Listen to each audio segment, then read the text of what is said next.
Image TV bu miyang tabi ba khuding malpu khurumjari taramna oksari ngasi asi mitai leimai magi tanglabi mamum loi amakhak aikhoina miyamda wari watai hak tawjana bu gidamakta pujarakli hai bo miyoi asi kanano haibado ai haijadragasu maki saktam uba matamda miyamna soidana khangbiagani ahano maktada Licypriya Kangujam bu Image TV की माइके देखी ताराम न ओक्सब गलो ने ना थागत पर फोंदुक सरी Licypriya ngasi si कोई Image TV ना लिसिप्रिया की चिल्लबा मतम si ngakang लोगजरगा कोई की तांग लबा इमाल मणिपुर की ममुम लोई ओइना मियाम द सखंग जबा सकताक सबगी खुदोंग साबदु लोगजगे अहान मक्तदा लिसिप्रिया si अखोई साबदि खंगजरे अदुबु कदाई द पोक्पी मनो aduga imai pagi mingna kari ko bage haibado amtang koi viewers sing sida amtang tapinawa hajari khamjari ma'am ai gaming Licypriya ne ai chahi 12 suri ai Indian climate activist ne aduga founder of the child movement special envoy of the president of Timor-Leste aduga ai Meitei tribe of northeastern India that belong to be ma'am ai pasikong da pula I Manipur basikong ay imalebang Manipur da basikong da pulai ay gi mamagi beng media rani ne ay babagi beng kanarjit ne am nungai ji hojik akoina hek Licypriya gi mai thong ji wo matom na mayam soina harau bidongani amadi ma ki ta mangon da jaifa paujil tv ningani haina ai khanjai loina na Licypriya nasi si aikoina mafam sida laksaba matam sida top top mioi mayam amasu Licypriya unanaba akoi mayam ama akoi ngai duna leibagi khudong akoi gi saktam sing asi ujai loina na hek Licypriya na han lakpodagi imalebang Manipur da lakpodagi tongan tongan ba program mayam ama atok top mafam da okoi mayam amasu akoi ujai ado handak Licypriya na akoi gi Manipur da lakpusi mitai lebak da lakpusi masi kari tawno ki damakta lakpono kari damakta sima tawrage haina khallaga lakpi bara natraga akoi mafam sida atop thabak amagi lakpra haibdo aju sumayam da amutang tapiyo hoi mayam aditi ai hanta bo Manipur da tholai je ai COP28 Dubai da gi hek halaga ai school gi winter break da na lakpane Manipur da ma'am ai hanta Manipur da tholai je kai gino har kan da na ai relief camp sina ma'am angang sing displaced angang sing relief camp sa lai bada akoi Manipur da suma koi violence da gi affected orga suffer ma'am torga mang ma khor pa to bada ai moi ga interact to na ba ai wari sana na ba lak pa ne moi gi story do khang na ba sing ma moi gi problems nong awa ba ngai ai na khang na ba ai moi una da ba wa ngang na ba interact to na ba chat pa ne ma'am ai hanta mutholai je ai lamfen pat lake te chat na bane kai no har kan da lamfen pat lake cha pura sirama bane hoi ma'am years ki ma'am chi degi adu do ma'am si bodo hajik na lamfen pat river je hajik revive tore hajik ma hingba hore si gi ba lake cha hajik hinge kai no har kan da yam thina appreciate tabi koi government of Manipur da koi honorable chief minister of Manipur Pupu Birenda ki manasum mogi aya moina na full responsibility take torga ya mogi efforts se am put torga na extinct hoy ke bacha mona revive ko tor hinkan na bagi mona some efforts some am put to je am thaga chari adu do real situation da I met ki mamang da ai uba do ai uning ba kai na ha kan da social media da am thaga laktra before after lamvet pat leki do I sing by met ki mamang da kamain tawrige do process to change nung do I do khangning ba gi met ki mamang da training ba du gi lak ne aduga last ai gi uncle ju expired to gi hanta lately adu do ai Manipur tholak pa do ai ma da tribute pi na ba lak pa ne okay chanagra ba okay thank you adu hojik si COP 28 ki wafam je masi lakri gi mamang sida Licypriya hojik si class kaya tambiri aduga class kaya dagi haibadi school bag pudana harau payamna nupi msang gi inkalapagi nungai na legado matam sida kamai tokdana sigi climate change to pasin mar mar kanda ikoi global akoi prithvi da lei akoi puting maksin loina ware aduga akoi tungi future leite khote haidina khalaktana climate activities ama oirakli je masih kanana inspiration biar ga kadai dagi horpono madu amtang mayam na thambi ma'am अगर climate activist को रही खाना हाजे कि ma'am की support and love यामद्रदी ngasi oibaje oramoi tabane adigi yam thagachari ma'am दा ma'am ai manipur agi malebak manipur da polak paje yam thina rich biodiversity oi alluring atmosphere koi 9 mountains da ga saram da yam thina phajei ko aina ma'am country soi chatpa khot paja koi gi manipur malebak ta gi hena phajaba amda leite ko ma'am ma'am अखोगी याम थिना उनु याम थिना फजब फजब लाइजरजना हजिकना क्लाइमेट चेंज थोलगा massive deforestation उनु याम तो पखोत पतोना अतोप कम्युनिटी दगिना याम थिना नुआइते याम पत्ते सिना क्लाइमेट चेंज थोलगा हजिका खोई इसिंग सी लेवल राइज का तोरक पजे फ्लड्स को थोलक पजे इसिंग हिंगलक पदो अदुगा हजे याम इसिंग जु कम को यावरे माने माने अदुगा खोई हजे इसिंग फंगदबजे याम लेरे खोई water scarcity face the we droughts the face the we खोई मणिपुर माले बाकजिदा अदु क्लाइमेट चेंज ने थोन मंगातने अदबु आई चही मारी सुरिकांदा आई भुवनेश्वर ओडिशा आई हगोलक्की को हगोलक आई ग्रो अप तौगे ये स्कूल की मरम की ओइबगी अदुदा आइना साइक्लोन तितली 2018 द फेस तौगी अदुगा साइक्लोन फानी ना 2019 द फेस तौगी अदु साइक्लोन अनि ना फेस तौगी काना आई मिट अनि की मांग ना आइना उगी को की अमांग सिंग या मोय रिलीफ कैंप से ग लेदना मोय युम नु लाइक काय खोट बताउदना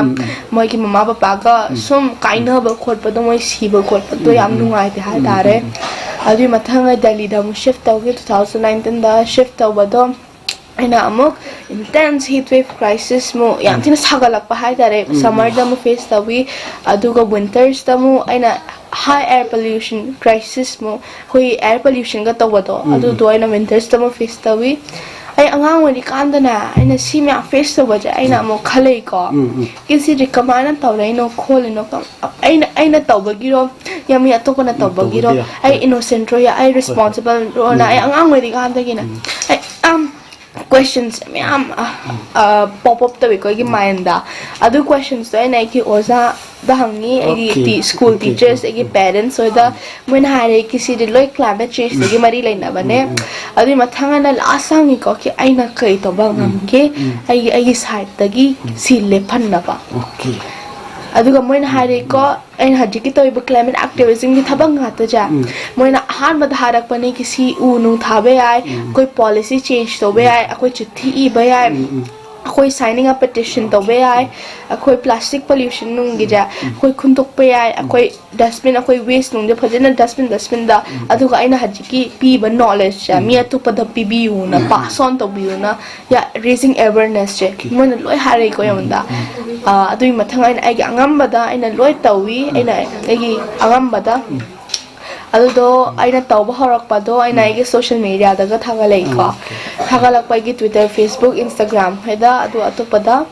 अदुमाइना मी जे अयोंदा खंगप हौगी मी म्याम ना अयोंदा क्लाइमेट एक्टिविस्ट ए खंगम दिको अदु मतम दगे ए जो क्लाइमेट एक्टिविस्ट ने ना ओ सा खंगजदना मयाम ना हायरम सुम हायरक कोदगी हां अदि मथंग क्लाइमेट एक्टिविस्ट मो ओइग्रे अदु ओइग्रे अदु ngasi si yoksale natra माने अदि मथंग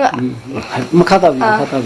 अदि मथंग in front of the Parliament House of India the nine protest of hogi han ba 2019 mane ai 7 years or kan da di matang mi myam na khangak pado ai na han ba gi program jai da re gi parents ka ki bani ko ai 2018 da na ai luckily ai gi parent amada invite taraga moina ai pubi bane ko the program da United Nations Climate Disaster Conference da Mongolia da hai tare adu conference ai na chapado yam thin life changing adu conference da na ina me scientists experts prime minister president hoi me ama cho mi unai ko moi ai na hangi ko moina hangi ko India da kai ke thoi ge khoi ge moina ai me am question hangjalak pa ja ai je khang de hai tare ai na angang ju oi bani na aina ai 6 years oi bani na do matam da July 2018 da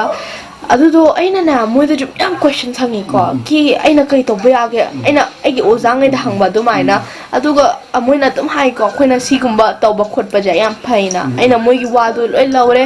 moina ayonda inspiration yam to bi moi gi speech tum ta ba khot ba ja yam thina motivated oi ai angang moi jar ju ai phajana khangam dra ju moina hai ba du climate change gumba word anoba du di amani khangawre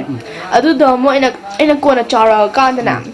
mo kena khangak ba ore adi mathang ai gi social media da mi nu ai gi thabak khangak ba horaga ai program me am invite tawre adu mana ai cop 28 ta ju chak ke bane ai hanta mu dubai da adi mathang manipur da tholak bane marak thatna hoji ekhoina lejai ba si Licypriya Kangujam gi hek khori nokpham tafam magi jum hingol paskong wang khai longwan mi da leiba adugum loba magi khori nokpham tabam jum dani ekhoina lejai ba se maram asina akhoi viewers singna atop top mafam dagi kitang khoi khonjel gumba kai gumba tabi ba lega su asi nungai tawa pokpi dana ba amadi akhoi gi hek Licypriya Kangujam gi khoi nokpham tabam jum dong makni jum sidagi hogi bani chaugi bani haido adu haina adumaina khanbiraga sound atop top khonjel ni lakpi ba yaw nungai tawa lega su lakpi gani haidana ai haijari loinana Licypriya da mulak saning se handaki cop 28 se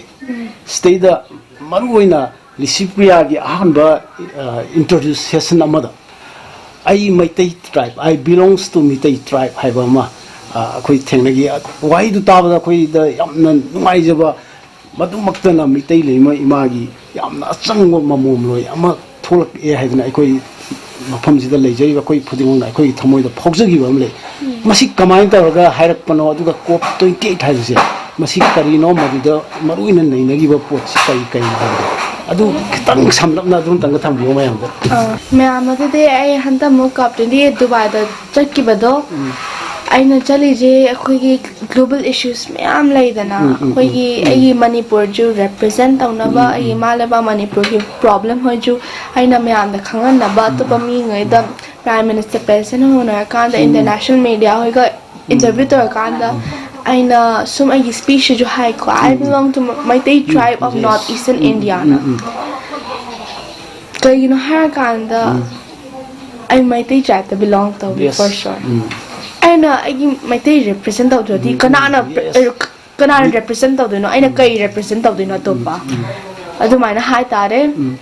adu maina mi nung ji khangak ba hui Maitai tribe che karino hoi moi ju yam search to ba hore khangak ba hore na adu maina pan ba do adi mathang aina jo ai speech ung na ai amek the chance phanga kan na kai na har kan the global issues che yam nei na climate change to ro adu the Manipur issue che every session da dingang mo ngam na topic che mari lena ta bani na atubu topic che hek yar kan na aina ai angam ba to every chance every opportunity phanga kan na ai Manipur gi tawi ba thudok ngai je khoi violence che mi hat pa khot pa mayam gi nuai ta ba phau ba do recently tholai ba mayam sing amana recently tholai ba mayam sing je aina na aseng Maitai je lan de na aina hai ki aina chumba de aina lo hai gi adu maina tawre aduga aina na hanta mukchuna gi myam demands like ko gi climate finance na ko gi sum loss and damage ko climate change thon ba khot pa na myam bang ba khot pa tawtra adugi sum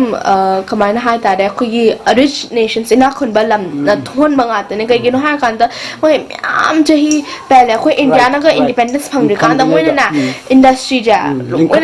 man loi link khalaga moi na taw gi mane adu industry revolution hoina moi na hor ki ba do moi na hor ki ba do hoina haji climate change hoina ina victims hore hoina kasu taw da bi da akhoi front lines to in face tawre adu problem da aina hagi bane adugi climate finance adugi paisa da akhoi mangi ba khot ki ba da adu do akhoi na Manipur akhoi na ai India government da gi hang banate aina ina khun lam da gi hang pegi na moina thon banga tane victim da khoi no ho mane aduga first day of cop na success yam big win oigi ko khoi global sa akhoi gi yam thina lai ra ba le ba khona responsible oi da bi da khoi na victims oi ba da climate change da moina na paisa millions ta pi ki ko millions ta pi ba good start toy adubu enough oide akhoda justice akhoda climate justice hangan ge haidi akhoi je billions pi ka tabani karo da pi ka tabani mona lakh da pi ja khoi kona de kitang bo kona de mi nu leidana billions of me leidana India buk da mi am mang ba khot pa loss and damage to bada aduga aina just phase out of coal oil and gas fossil fuels mo ai atopa demand ne kon ta mo kop cha ai gi petrol diesel ho khoi gas season ba to khoi loi lo shilaga na season da bida khoina amu clean energy mo season ba clean renewable energy mo kai gi no ha kan the scientists or experts ho ja me am solution later already aduga change to ba da kara ma ta kai gi no ha kan da hajik cha khoi climate change tholi me am ta khoi stop to gi ha di koi temperature ja below 1.5 degrees Celsius na ma lehan batai akhoi lehan ge tai ha dina koi gi prithvi kan ga di adu to ko ba adu to han ga di akhoi petrol diesel gas ja mutat pa matai mutat pa yai ko me am akhoi aina hai je sat launa hajik to ha banatte change hajik pro ha banatte akhoi set ama ye ama di set to ba ya dana target ama ki mangda mane fossil fuel loi face out to si hai bana adu amma di to bi bi ai dana kai gino har kan da America hoi ja yam thina silent to ina khun ba aina hai ji India kum ba Africa countries so to hai bana te aina hai ji ina khun ba lam ngat hoi kai gino moina ne yam carbon emissions so akoi climate change hol ji moina ngata ne adu do moina ma tawba daka ta kai gino har ta andadi moi ina khun ba oi bani na moi yam thina thu ba ju oi dana akoi India kum ba akoi Africa countries kum na ta bani na aduga na adu matam dana pura fail ora me adu ai demand to akoi fossil fuels face up to bodo pura fail ora me 2 weeks ki program to 14 day do last oi ba do and then I'm tina sounding up then I got really frustrated adi matang na ai na achoba high level session mi ya achoba cho mi labor do wangang ka na moina atopa haraga atopa to thora pa ina sounding up na ai gi banner ama pure man end fossil fuel adu save our planet adu lak ke to ne di question da kamai to ga adu thola ko na anyway adu maina ai gi so adu question gi answer dum harage ai sounding up na moina ama hare tawthura kan di as atopa ma tor kani ngang badi hai ga jane moju tawthura kan di as yam nuaite ai yam thina pen da ba phawi aduge yam thina sounding akta na ana banner pare end fossil fuels aduga save our planet and our future na ana pare lakhale aduga na stage da ana chentoine ana ai message yam maru ohe na kai no ha kan tha ai kumba millions of crores of akoi lak ki angang singje singba myam suffer to ne akoi imale bag pukta myam suffer to ko adubu Africa countries hoida amukina suffer to ne sidi ka sunatte amukina yam thina worst the vulnerable oi che adugi si lepan hadi ai lepan ni adugi koi problem sing ja moina tabi de hai ba akoi angang singi voice tabi de hai ba koi na tau hai ba poch moi tau bi de adugi yam thina sounding ba ai gi mind loi le ba do ai na loi ngang thuk re adui mathang na adu numit to loi gra bane ko kop ki numit to adu mata next day when extend ama to ko adu numit te daily da han gre ka gino ha kan de ki visa to adu numit pu katang ne when 14 day do 15 day mu da mu on to kre ko one day extend to ga one day extend to bodo aina ha bodo pura fail hoi gre ko when one day extend to ko da na success hoi gre aina ha bodo moina tabi re media da kai da loi bo u gre khoi mane moi countries no America gumba ina kumba lam je sign to ning dre na moi chintuk ke to bodo tumen lerga na hajik na mo sign to ba ya mo to ko do bane na mo to re ko myam adi ma thang ain hai ba do mo na target 2060 book 2050 2060 book thamme ko myam na adu do am thina hara phawi ki last some failure am do last no met success or mo na tawning dre to hali nei na akhoi na to hali na adu do yam hara phawi adu ma na tawgi mane especially akoi image tv mai kai dagi manipur haijab tare manipur akoi lai nei ba khoi myam mai kai dagi so masi akoi nuai jo phangtok jari Licypriya ne initiative lawam dana numit da di akoi atai yam na kai akoi da social media da kai da yam na nuai ta comment pirak ko su ugi makha tar ko da Licypriya na hojik se international gi thak ta haijab tare ko thak kai je akoi gi climate change ki matang ji ga mari le na kari kai no da di saruk ya gre cop 28 ki mamang COP28 ki mamang da climate change ki mari le na saruk ya ki ba khara to adai di hojik ki maina suggestion to da to khara ju dum pan be hoi adumana aina haigra hana loss and damage fa na khoi gi yum nung khai gi ba khot gi paisa do moina lakh ta pire adugi mathang hana cop 28 cha yam thina successful oi ba cop ne han ba gi khoi myam cop 27 cop 26 ka lai ko adu the pura fail oi gi ba ta ne myam as chai myam ne ke khoi na hona ba ai na ga polak trikan ne ke ai guma myam activist la mi ko moina hai ba ja am the lobby da ba do yam nuai te atumaina adom fail oi ra ga lak pa ne अदुबो हंतक COP चिना ने successful होय जे मोय Kyoto protocol ग ma'am नै क मोय ओजोन लेयर की म्याम होल ग लेयर पदो अदु नो मोयना म्याम तौगी को अदुबो चेंज पुरक के हादि हजि की मिशंस नो आइना सक्सेसफुल होय गे बदो अदु न चेंज पुरक तो ने अदु ग ना आइना ना अमा ग रिक्वेस्ट तबि को म्याम दा खुगी कईदनो हागाना क्लाइमेट एजुकेशन क्लाइमेट चेंज की ना सब्जेक्ट होना अखोगी स्कूल दना तमन्नबा अंगांग सिंग तमन्नबा ना एना कन्ना होनारी हजिकी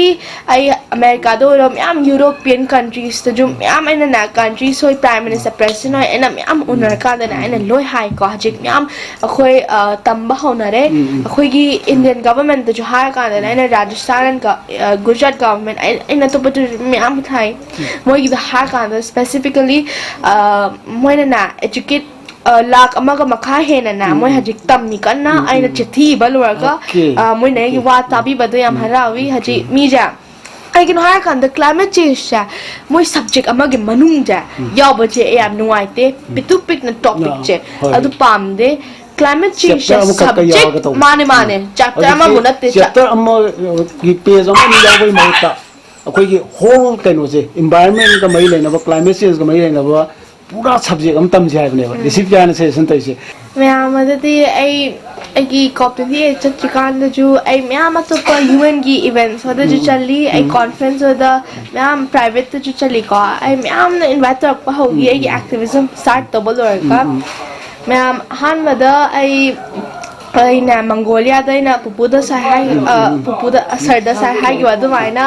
यूनाइटेड नेशन डिजास्टर कॉन्फ्रेंस होय मंगोलिया दा चक्की अदुना हान होयगी लाइफ चेंजिंग इवेंट होयगी अदि मथंग आई ऑर्गेनाइजेशन होय फाउंड तोबल लरगा आई सिंबल लरगा मी म्याम नै खंगपो ओरगा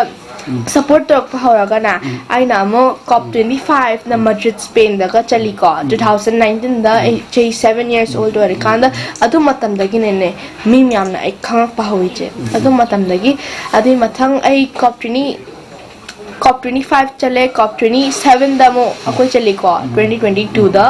adu pura fail hoigi ko adu matam da akoi leaders na tabi da bagi shamil sheikh tane na cop 27 chak ki hai to aduga cop 25 na Madrid Spain da taugi ma'am UNGA da checki United Nations General Assembly America da checki ko adu ju UN programs ai am chalai 30 countries da ai ma'am ai UN के events खतंग ना तभी da ma'am school university college हो online हो रो या in person da jo ma'am तभी को adu mana me ma'am ना कई उन खंगे जिस माना प्रोग्राम देना उन मैम change तो वो कि मैम ना खंग पहोगी जे मैम आई लोय प्रोग्राम दी निंजंगद्रे होय अदुमान हाय तारे आई मैम चली को over 30 countries at the program ma'am अखोई UN खतंगे ना प्राइवेट की जो या मैम ऑर्गेनाइजेशंस होना जो यौन तबिरा का तवी मैम ऐसी कना हाय नहीं कि मैम आई हान बदना आई जर्नी स्टार्ट कर कांदा एक्टिविज्म स्टार्ट होय कांदा I was alone but hajik ngasi around thousands of love and support across the globe not only koi myam sida Manipur myam khatang na across the globe prithvi punamak tagi phangak pa je yam thina nungai ba phawi yam harawi adugi thagachari myam koi environment bo kangani hayoni na hojik Licypriya gi matung da Licypriya gi thabak thomji nungsiba support to mayam ama tholpo isanu tholakini haygi wakalon su ko image tv ga ke gi thamjeri yam ngai marathana Licypriya gi koi gi handak CBSE gi haija batare CBSE gi class 7 ga 3 ga 7 ga da Licypriya gi maramda koi gi activities me amni maramda koi kaino ma syllabus da yaw adu masi yaw buse Masih Licypriya ना करी गुम्बा जिक्सी class 7 नत्र Licypriya ना करी जा आई 6 ता 7 का करी गुम्बा CBSE स्कूल लो होगा कांदा Licypriya इशागी topic si tamadi kari khawni ai ja ke ha tare isagi topic si ji tamalai ne ba adu bu CBSE da change out na board si change out na Licypriya na tam da isagi para hingi ba ai isagi para je isa na tam jama tam da kari phawg da ya tang mayam da tang react to you ma'am ai express ti to bangam de yam express ti to bangam de ai yam thina kamai ha tare mix of emotions so ai yam han ba de yam harau ba phawi yam ngai phawi kai gi ha kan da Hajik me amna na agi story khang kan na mi am motivated inspired o engang singdo adu moi jo hona bado am kan ba hore ai haini ma khot bado agi story da lo yaw bado moi na ju taw ba khot ba ho bado agi story nung ga tar ga sum pa ba khot bado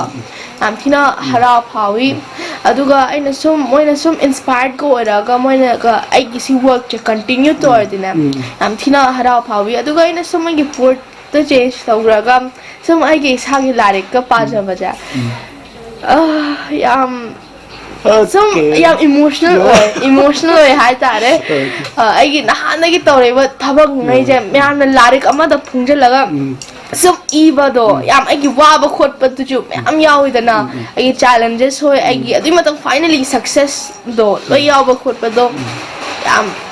nungai ba yam phawi yam emotional ju oi ai asum ai na ga pa ba je mi am na ga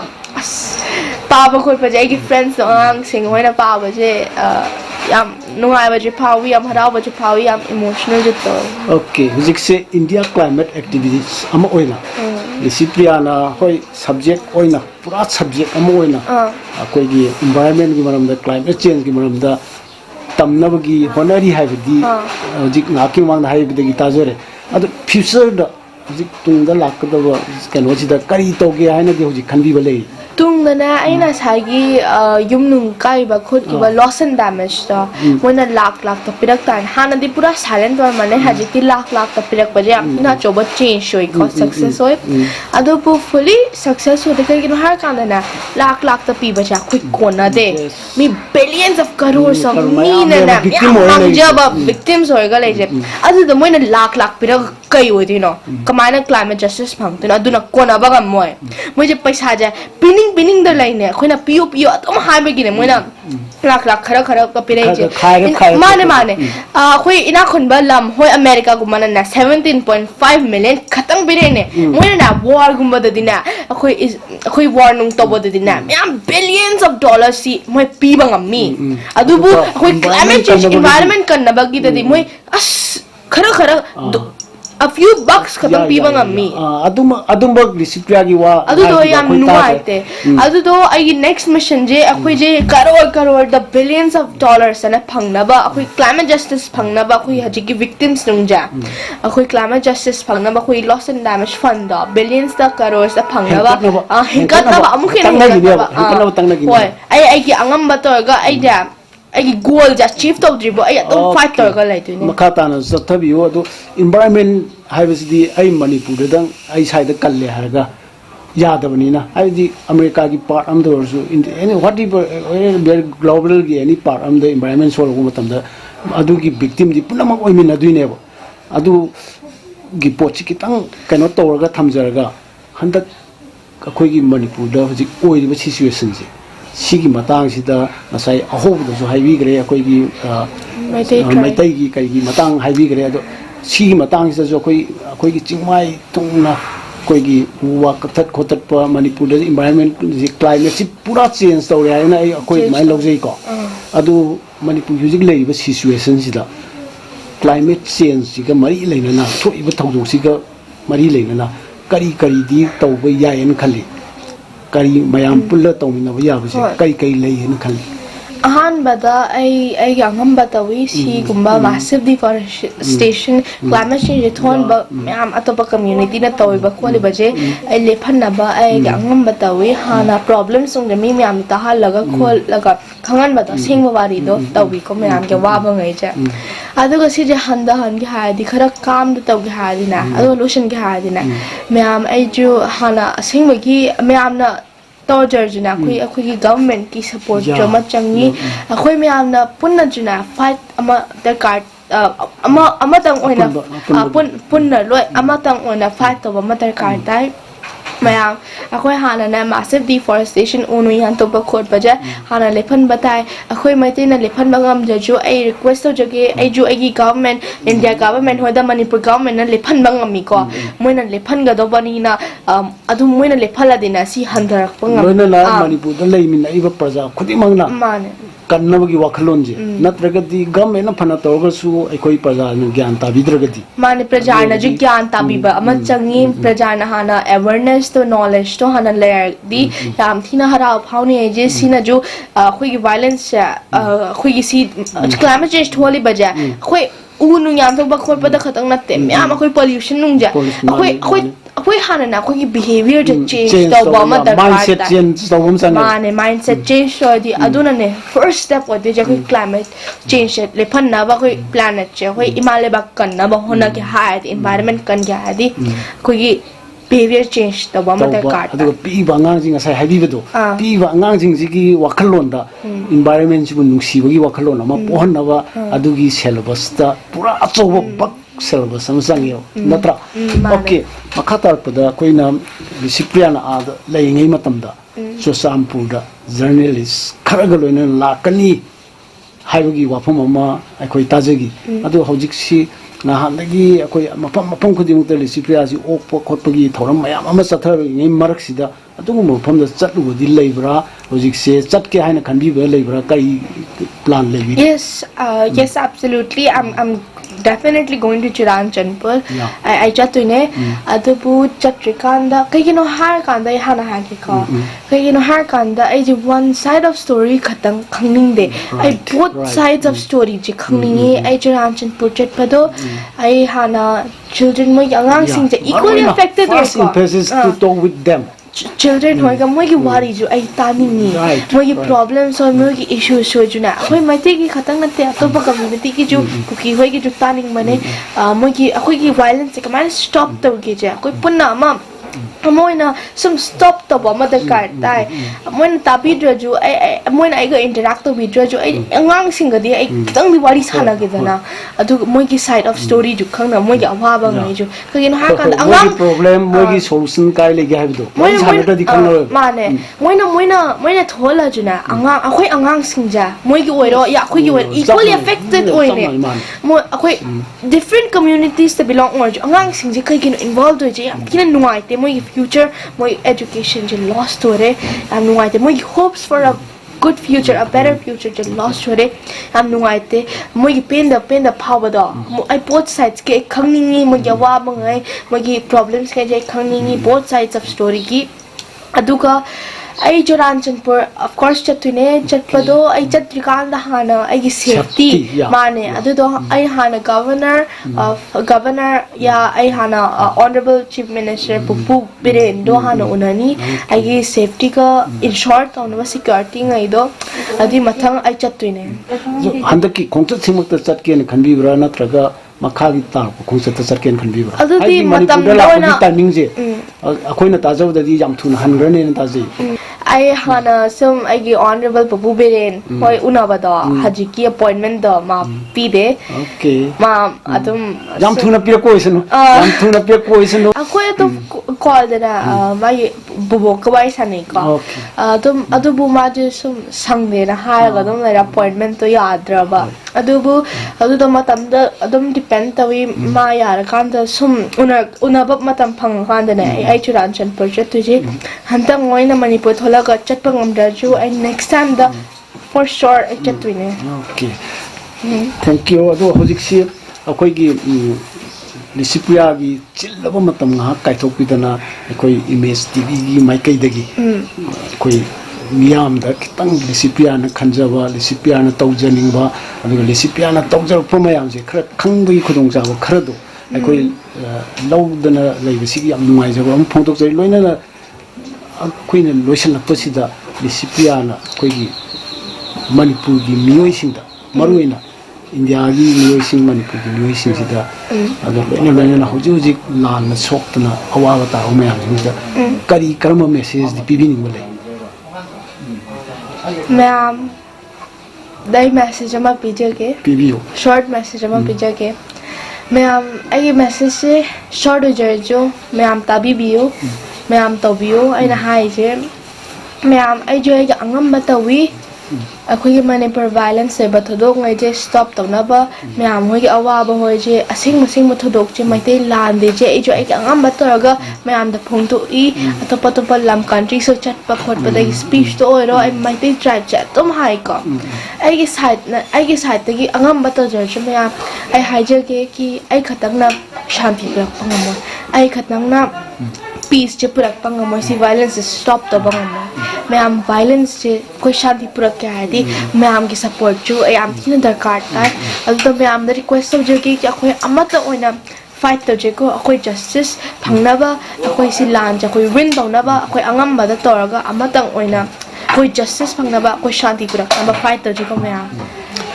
yam nuaiji Licypriya gi chillaba matam kaithokpidana ngaktang wari wata sabi khudong saba adu pibi bugi damakta image tv gi mic dagi amadi ai sa gi mic dagi hanna thagachabu phongdoksari loinana image tv bu miyeng tabi ba khuding maksu Licypriya gi hojik chaliba khongset asida mateng pangsanbiduna saruk yabiduna imaleba manipur ase yamna thuna atuba matamda santi purakpa aduga hojik sokhandana leiraba awana taiba mayam sing ase yamna thuna loisanabagi adugumlaba khongset asida saruk yabiyu amadi environment kanbada saruk yabiyu haijabaga loinana Licypriya bu hanna sigumlaba maman jamlaba mikup asi pibi gi domata image tv gi mic dagi thagachaw phongdoksari